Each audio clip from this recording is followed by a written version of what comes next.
राहुल जी ने हम लोगों के साथ एक मीटिंग में कहा था कि 2027 तक का इंतजार करो। 2027 आते आते नरेंद्र मोदी इस देश के प्रधानमंत्री नहीं रह जाएंगे। हम सारे लोग चौंके उस समय। हमने कहा भैया कैसे? बोले उन्होंने कहा कि जब मैंने कहा था ना कि कोरोना की सुनामी आई थी, आई कि नहीं आई? मैंने कहा आई थी। उन्होंने कहा मैंने कहा था ना कि नोटबंदी इस देश का सबसे बड़ा घोटाला है और देश की अर्थव्यवस्था को तबाह कर देगा। तबाह हुई या नहीं? हमने कहा हो गई। बोले मैंने कहा था कि जीएसटी गब्बर सिंह टैक्स है, हुआ कि नहीं हुआ? मैंने कहा हुआ। तो बोले फिर ये जो कह रहा हूं ये भी होगा, देख लेना। आने वाला वक्त सियासत की पिच को बदल देगा। ये हिंदू मुसलमान करेंगे और लड़के चौराहे चौराहे खड़े होकर के नारा लगाएंगे कि मोदी जब जब डरता है हिंदू मुस्लिम करता है। और बच्चों ने नारे लगाए या नहीं लगाए? जो डर का गुब्बारा बना हुआ था उसको फोड़ दिया। छोटी छोटी बच्चियों ने ऐसे ऐसे वीडियो बनाए कि पूरा इंस्टाग्राम भर गया। भर गया था कि नहीं भर गया था? आपको भी वो नारे सुन के मजा आ रहा था कि नहीं आ रहा था? मजा आ रहा था ना?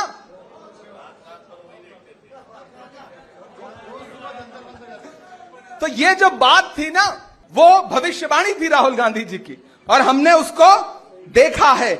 इसलिए आपसे कह रहा हूं साथियों कि समझदारी के साथ मीडिया को फेस करने की समझदारी पैदा करिए, बहुत जरूरी है। आज के दौर में है क्या कि मीडिया बाहर कैमरा लेके खड़ा है, माइक लेके खड़ा है, आपको पता भी नहीं है कि आपसे किस विषय पे सवाल पूछा जाएगा, टॉपिक क्या होगा, और माइक मुंह में लगा देते हैं। आप जवाब ना दो तो यह होगा कि आपने जवाब नहीं दिया, भाग गए सवाल से, और जवाब दिया तो वो एजेंडा उनका पूरा हो जाता है, क्योंकि सवाल ही ऐसा है। मैं एक दिन पार्लियामेंट में पहुंचा असलम भाई, तो मीडिया के कैमरे लगे रहते हैं, मुंह में घुसेड़ के माइक उन्होंने पूछा कि असम के मुख्यमंत्री हेमंत विश्व शर्मा ने कहा है कि मुसलमान 4 शादियां करता है, आप क्या कहेंगे इस पर? एजेंडे का सवाल सुनिए। तो मैं ठहरा, मैंने कहा भाई मुझे आज तक पूरे हिंदुस्तान में कोई इंसान ऐसा नहीं मिला जिसने 4 शादी की हो, और मुझसे क्यों पूछ रहे हो? मैंने तो अभी एक भी नहीं की है। अच्छा, ये कहते ही उनका एजेंडा ध्वस्त हो जाता है। बोले इमरान भाई इसको हम कैसे चला पाएंगे? मैंने कहा भाई ये तो फैक्ट है, मैंने नहीं किया है। अगर किया होता तो पार्लियामेंट में दर्ज होता। तो फैक्ट भी नहीं चला पाएंगे आप? बोले नहीं, लेकिन जो हम पूछना चाहते थे आपने वो जवाब नहीं दिया। तो हमने कहा तुम्हारे शब्द हमारे मुंह से थोड़ी निकलेंगे, तुम्हारा सवाल कुछ भी हो, हमारा जवाब होगा। और ये याद रखना कि आने वाली सदियों में किसने सवाल क्या किया था ये याद नहीं रखा जाएगा, आपने जवाब क्या दिया था ये याद रखा जाएगा। इसलिए बहुत सोच समझ करके हर विषय पे बोलने की जरूरत नहीं है। ये छोटे छोटे गांव में जो यूट्यूबर हैं वो चाहते हैं कि ऐसा वीडियो आप दे दीजिए जो वायरल हो जाए, लेकिन उस वायरल वीडियो से कभी कभी संगठन का, पार्टी का नुकसान होता है। इसलिए ऐसी कोई गलती नहीं करना है, बहुत नपातुला बोलना है। याद रखना आपका नाम काफी है वायरल करने के लिए।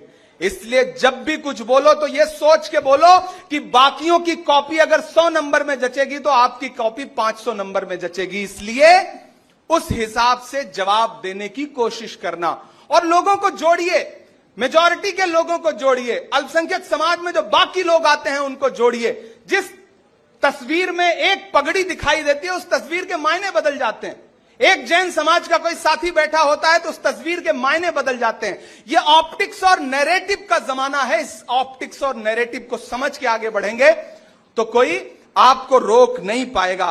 कभी मोहसिन नकवी ने कहा था कि वो दिलावर जो सियाह शब के शिकारी निकले, वो दिलावर जो सियाह शब के शिकारी निकले, वो भी चढ़ते हुए सूरज के पुजारी निकले।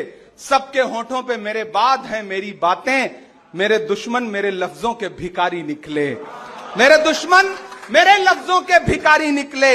एक जनाजा उठा मक्तल में बड़ी शान के साथ, एक जनाजा उठा मक्तल में बड़ी शान के साथ, जैसे सचकर किसी फातेह की सवारी निकले।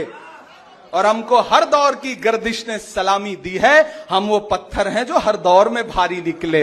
इसलिए डरिए मत, मायूस मत होइए, एकजुट होइए, एक साथ आइए।